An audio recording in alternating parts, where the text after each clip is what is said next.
ராகுல் காந்தி வந்து பதவியை விட்டு நீங்க போறாரு இப்படிங்கிற மாதிரிலாம் நிறைய ரூமர்ஸ்லாம் வந்து ஸ்ப்ரெட் ஆயிட்டு இருக்கு. இது எல்லாத்துக்கும் ஒரு அச்சாணியா எது இருக்குன்னு பார்த்தோன்னா, அம்பேத்கர் பத்தி அமித்ஷா பேசின ஒரு சர்ச்சைக்குரிய ஒரு விஷயம் தான் வந்து இவ்வளவு பெரிய பரபரப்பையை ஏற்படுத்தியிருக்குன்னே சொல்லலாம். இதெல்லாம் எங்க இருந்து ஆரம்பிச்சது அப்படின்னு பார்த்தோம்னா, கடந்த 17ஆம் தேதி அப்போ வந்து நாடாளுமன்றத்துல குளிர்கால கூட்டத்தொடர்ல அமித்ஷா அவர்கள் சில விஷயத்தெல்லாம் பேசியிருப்பாரு. அப்படி பேசும்போது அவங்க என்ன பேசியிருக்காங்கன்னு பார்த்தோம்னா, நாடாளுமன்றத்துல வந்து அம்பேத்கர் அம்பேத்கர்னு சொல்றது ஒரு ஃபேஷன் ஆகி போயிடுச்சு. எல்லாருமே இப்போ வந்து அம்பேத்கர் அம்பேத்கர்னு சொல்ல ஆரம்பிச்சுட்டாங்க. அதுக்கு பதிலா நீங்க கடவுள் பேரை சொன்னாவாச்சும் உங்களுக்கு சொர்க்கமாவது கிடைக்கும் அப்படின்ற மாதிரி அவர் பேசிட்டாரு.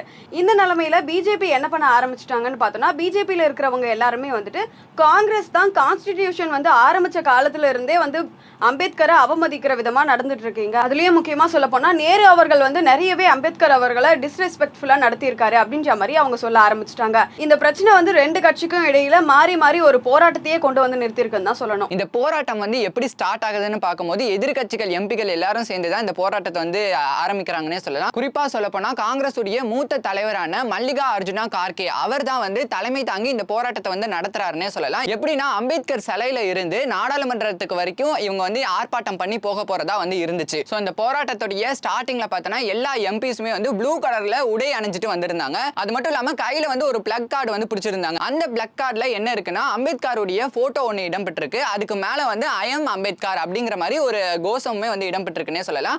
நானும் வந்து அம்பேத்கர் தான், நானும் வந்து அம்பேத்கரை வந்து நேசிக்க கூடியவன் தான் அப்படிங்கிற மாதிரி அது வந்து அர்த்தத்தை கொடுக்குதுன்னே சொல்லலாம். அதை பிடிச்சிட்டு அவங்க வந்து ஆர்ப்பாட்டத்தில் வந்து ஈடுபட்டிருக்காங்க. நீங்க சொன்ன மாதிரி இன்னொரு பக்கம் பாஜகவுமே என்ன பண்றாங்கன்னா, காங்கிரஸ் தான் வந்து ஆரம்ப கட்டத்துல இருந்தே இந்த மாதிரி அவமதிப்புலாம் வந்து பண்ணியிருக்காங்க. ஸோ அவங்க தான் வந்து மன்னிப்பு கேட்கணும் அப்படிங்கிற மாதிரி பாஜக தரப்புல இருந்து நாடாளுமன்ற அந்த கூட்டத்தொடர் நடக்குதுல்ல, ஸோ அதுக்கு வெளியிலேயே வந்து அவங்க ஒரு ஆர்ப்பாட்டத்தில் வந்து ஈடுபடுறாங்க. இவங்க அங்க இருந்து வந்து அம்பேத்கர் சிலையில இருந்து நாடாளுமன்றத்தை நோக்கி வந்துட்டு இருக்காங்களே, ரெண்டு பேருக்கும் அந்த இடத்துல வச்சு ஒரு கலவரம் வந்து நிலவுது. அந்த கலவரத்தோட முடிவுல என்ன ஆச்சுன்னா, பாஜக தரப்பினர் வந்து காங்கிரஸ் தரப்பினரை வந்து உள்ள போக விட மாட்டாங்க, அதாவது எதிர்க்கட்சிகள் எம்பிகளை வந்து நாடாளுமன்றத்துக்குள்ள போக விட மாட்டாங்க அப்படின்னு சொல்லிட்டு தள்ளுமுள்ளு வந்து ஏற்பட்டிருக்கு. இந்த தள்ளுமுள்ளுல 2 எம்பிஸ்க்கு வந்து அடிபட்டிருக்கிறதா சொல்றாங்க. அதாவது பாஜகவை சேர்ந்த 2 எம்பிக்கு வந்து அடிபட்டிருக்கிறதா சொல்றாங்க. இன்னொரு பக்கம் பார்த்தோன்னா காங்கிரஸ் உடைய இந்த போராட்டத்துக்கு தலைமை தாங்கினார்ல மல்லிகா அர்ஜுனா கார்கே, அவருக்குமே வந்து காலில் அடிபட்டிருக்கிறதா வந்து அவருமே வந்து குற்றச்சாட்டை வந்து முன் வச்சிருக்கிறாரு. ஸோ இதுதான் இப்போ இவ்வளவு பெரிய கலவரத்தையே வந்து உண்டாக்கி இருக்கு.